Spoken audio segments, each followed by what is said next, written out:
வணக்கம் friends, welcome to Karthik study circle academy. Friends, இந்த question பாருங்க. ஒரு டைஸோட 3 பொசிஷன் கொடுத்துருக்காங்க ஃப்ரெண்ட்ஸ்.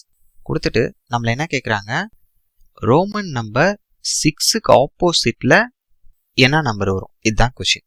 சி ஃப்ரெண்ட்ஸ், இந்த மாதிரி ஒரு டைஸோட 3 பொசிஷன்ஸ் இல்லை 4 பொசிஷன்ஸ் கொடுத்தா நம்ம என்ன பண்ணோம், ஏதாவது 2 பொசிஷன் நீங்கள் சூஸ் பண்ணிக்கோங்க.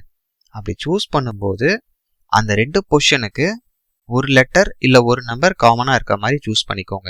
ஏன் அப்படி சொல்கிறோன்னு புரியுது இல்லை? அப்போ தான் 3 சைடுக்குமே 3 சைடு ஆப்போசிட் என்ன வருது நம்ம ஈஸியாக சொல்ல முடியும். ஓகே, நான் ஃபஸ்ட்டு 2 பொசிஷன் சூஸ் பண்ணிக்கிறேன். இங்கே எந்த நம்பர் காமனாக இருக்குது?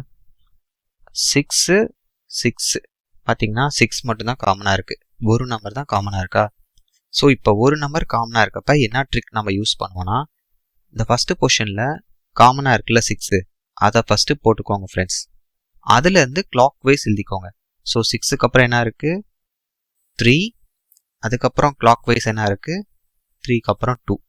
இப்போ செகண்ட் பொசிஷனில் இந்த காமனாக இருக்க நம்பர் 6ஐ ஃபஸ்ட்டு எழுதிக்கோங்க. ஓகே, ஸோ அதுலேருந்து கிளாக் வைஸ் போங்க. ஸோ 6க்கு அப்புறம் 5, 5க்கு அப்புறம் 4.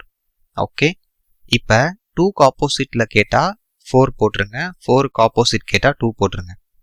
அதே மாதிரி 3க்கு ஆப்போசிட் கேட்டால் 5, 5க்கு ஆப்போசிட் கேட்டால் 3. இப்போ 6க்கு ஆப்போசிட் கேட்டால் 6ஏ போட்டுருவோம், அப்படி போட்டாதீங்க. சி ஃப்ரெண்ட்ஸ், டைஸுக்கு வந்து 6 சைடு இருக்கா?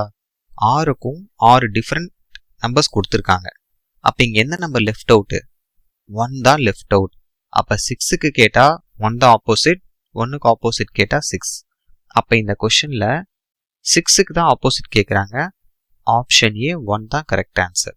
கிளியராக இருக்கா? Thank you friends.